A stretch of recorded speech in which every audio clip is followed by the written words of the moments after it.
Now I'm going to show you how I got the detailing on the wood by making our own stamp with the Cricut stamp material. I'm so excited about this because we kind of, to be honest with you, had our doubts and didn't know if it would work as well as we wanted it to, because it seemed this stamp that I chose is pretty detailed and we didn't know how the Cricut was going to cut on this material, and let me just say that it works great, and I'm going to show you how to do that.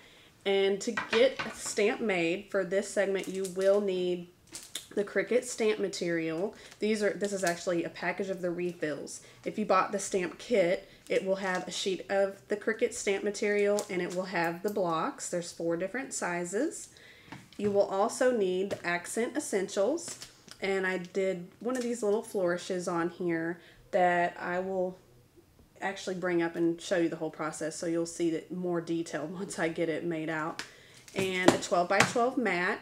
We did try to use a 6 by 12 mat, and it actually works better with the 12 by 12, and I'll go over more of that in a minute. But you might need this little pick from the Cricut toolkit, but other than that, those are the only things you'll need. And now let's get started. First, I'm going to get my 12 by 12 mat.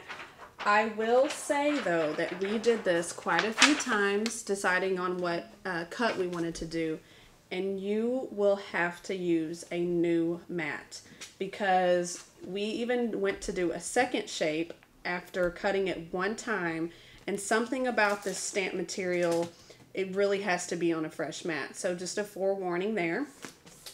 I already have some stamp material that I've used before, and I'm just going to use the rest of it so I don't waste it. But normally it would just be a clean brand new sheet like that. I'm going to put it right in the corner, just like you would a regular piece of paper. Just make sure it's pressed down really well. And just kind of to give you a heads up on the settings, it does tell you on the back of the packaging. You will have to use the deep cut blade for this project, and it is the blue blade. I know the regular one is green, so just make sure you have the blue one. And what's different about the deep cut blade is it has a little bit different settings than the regular. The regular doesn't have half sizes, and this particular blade does. And for this, the stamp material, you will need to set it on 4.5. So just turn it until it's in the middle of the 4 and the 5, right on the black arrow. That's one of our settings. And then the other is the speed.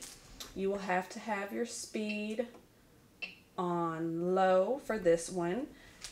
And then on the pressure, you have to have it on 4. So just turn it all the way. Let's see. Make sure I'm on the right set.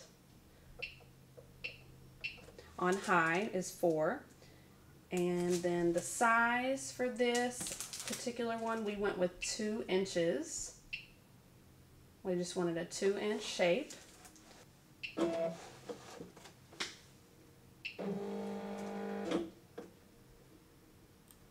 Okay. And for this shape, we did have to press the shift key to get this little flourish that we wanted, to make it a little bit more thick, because I did want you to be able to see it pretty good on the board. Before it was just a little bit too thin, and I really wanted the glitter to pop out for this project. So I have our shape ready. We have our speed and our pressure and our size set. So now I'm going to just press cut.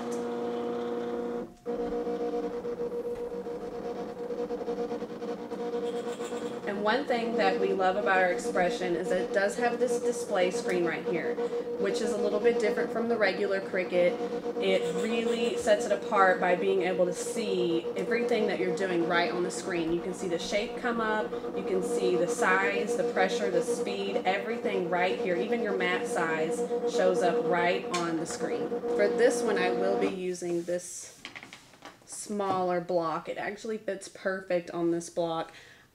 I would love to see what I could actually use with this smaller one day. Is just too cute. And let's see how it came out.